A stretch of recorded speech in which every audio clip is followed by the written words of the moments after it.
Good day. You are once again listening to AnongSay, isang makasaysayang talakayan. In today's volume, we'll jump into one or actually three of the longest, darkest periods in our country's history. Yes, you heard that right. We'll be tackling the colonial era. I hope you're all ready to listen because we have quite a lot to get through as we talk about these periods one by one and how each of these groups of colonizers managed to convince and conquer. First, let's talk about the Spanish occupation. Ito ang krus, karahasan ng Kastila. God, glory, and gold. The Spanish were very smart at the time to be able to conquer the Philippines for such a long time despite the distance between Spain and the Philippines. The Spanish invaded our country with three motives in mind, that being God, glory, and gold. Not in order or of priority of the Spanish, by the way. Now, we've all heard it. To do the convincing and conquering, the Spaniards used the sword and the cross. The sword symbolizes their force, the military ways they enforced their ruling, while the cross stands for the evangelical missions and services they provided to transform the Filipino from the inside out. Speaking of the cross, let's see how they utilized it to fulfill their first aim. The Spanish had a very strong desire to spread Catholicism and convert the indigenous populations to Christianity. This led to the mass proselytization of the eventual Christianization of the majority of Filipinos. The thing is, they didn't just set out to do a religious conquest. Sure, they printed the Doctrina Christiana as a sort of handbook for evangelization, and they even established educational institutions as well as hospitals symbolizing the salvation of body and soul. However, the conquistadors were fully aware that imposing their faith on us represses our ability to carry out our own rituals, and they fought tooth and nail to snuff out our pre-colonial belief system. If it really was just about getting us to turn into their religion, why was there so much bloodshed and cultural disruption attached to it? This brings us to their second goal, glory. Indeed, the Spaniards wanted to increase their national power and prestige. To do that, they figured the best way was to expand the Spanish Empire through the acquisition of the Philippines, a very distant country from Europe, and it would serve as proof that Spain's global and maritime reach was superior to that of other powers such as Portugal, England, and Europe.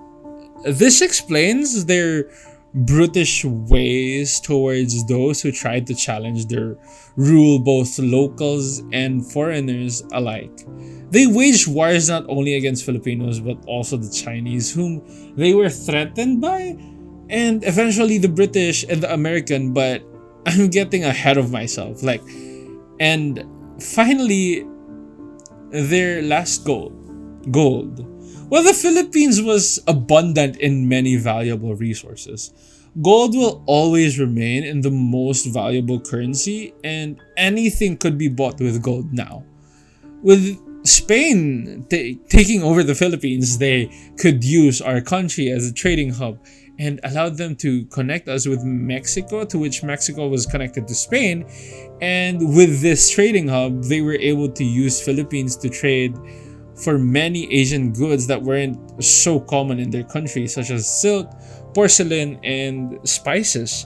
Along with the acquisition of our country, this was around the time that the Philippines was introduced to different cash crops that the Spaniards would use to trade with other countries and have more economic power, which led to the impoverishment of many Filipinos that there was a forced labor system, heavy taxation, and focus of goods going to the colonizers instead of Filipinos, which led to a less food going around in the country.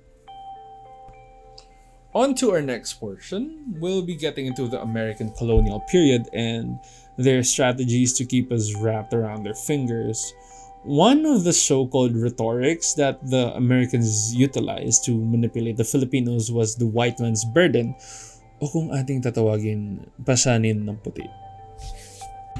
This poem was composed by a British imperial poet, Rudyard Kipling, responding to the quote-unquote heavy responsibility now on the shoulders of the Americans after they obtained the Philippines from Spain. Let's start with the title itself, White Man's Burden. This phrase really shows Kipling's main argument that the Western powers had a moral obligation to govern and uplift the so-called savages. He basically had this idea that we were evolving backwards and it would be the white men who would take on Herculean burden of bringing our country forward towards civilization, portraying themselves as our saviors and making themselves feel like noble figures who are meant to be a beam of hope for other countries, as it's important for us to realize through that Kipling's portrayal of the Filipinos was quite bad. He described us as half devil, half child, which gives readers the idea that we are infantile or inferior and incapable of self-governance. This dehumanization is meant to legitimate the domination and exploitation of our society by portraying the Western intervention as necessary and beneficial to the growth of the world. Kipling used heroic imagery in the poem by painting the Americans as valiant heroes on a grand mission so as to create this sense of pride and honor regarding their colonial expansion.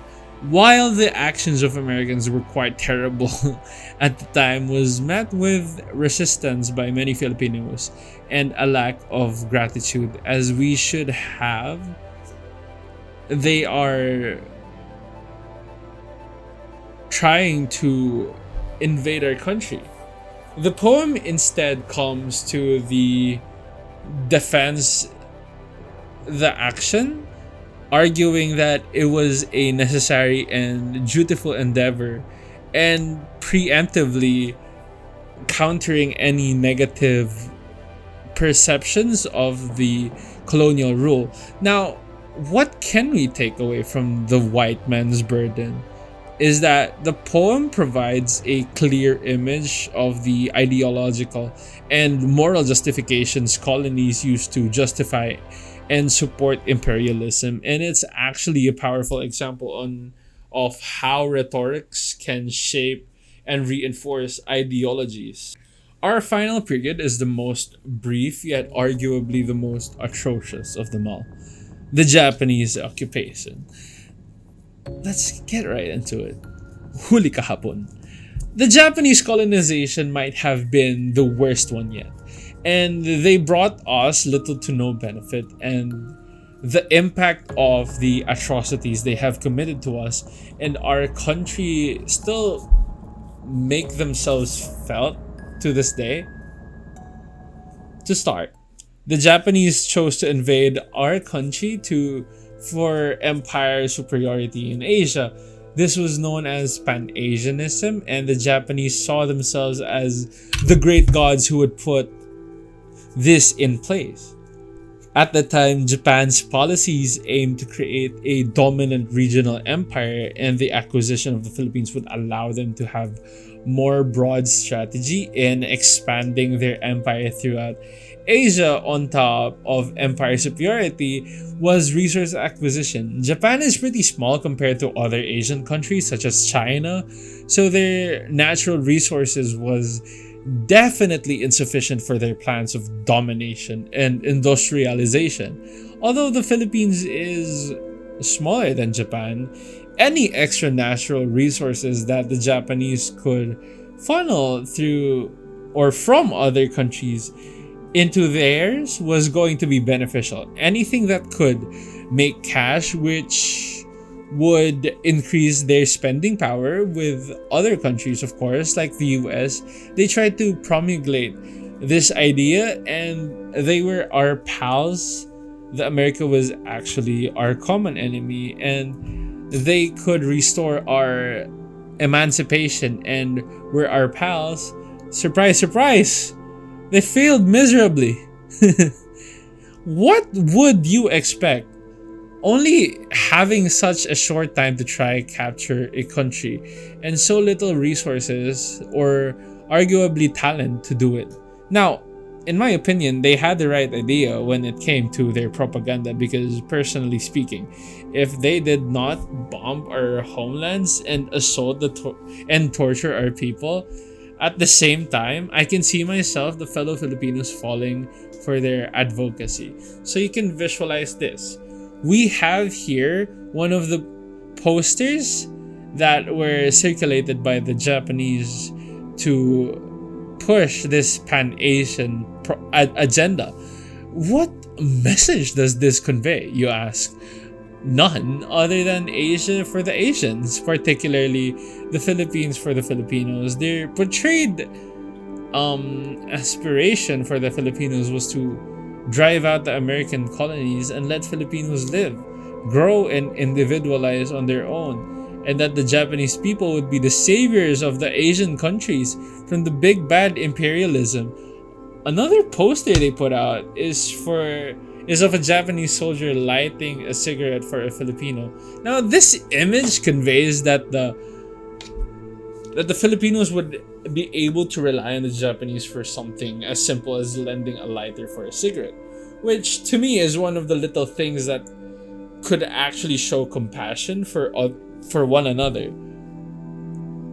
Now, although the propaganda would have been quite effective, there was one issue. The Americans were already teaching Filipinos the Filipinos English, and because the Japanese did not have the best English and almost no Tagalog, many of their messages were not properly translated and could not be received by the Filipinos. Their efforts were seen as crude at best. This led to the quick and eventual downfall of the Japanese Empire in the Philippines. And when the puppet government had to make a statement about the Philippines declaring war against America, they were instead able to communicate the message: the Philippines is currently in the state of war. And the Japanese believed that it was correct because they wanted to express, which led to Americans sending reinforcements to our country and helped drive the Japanese away.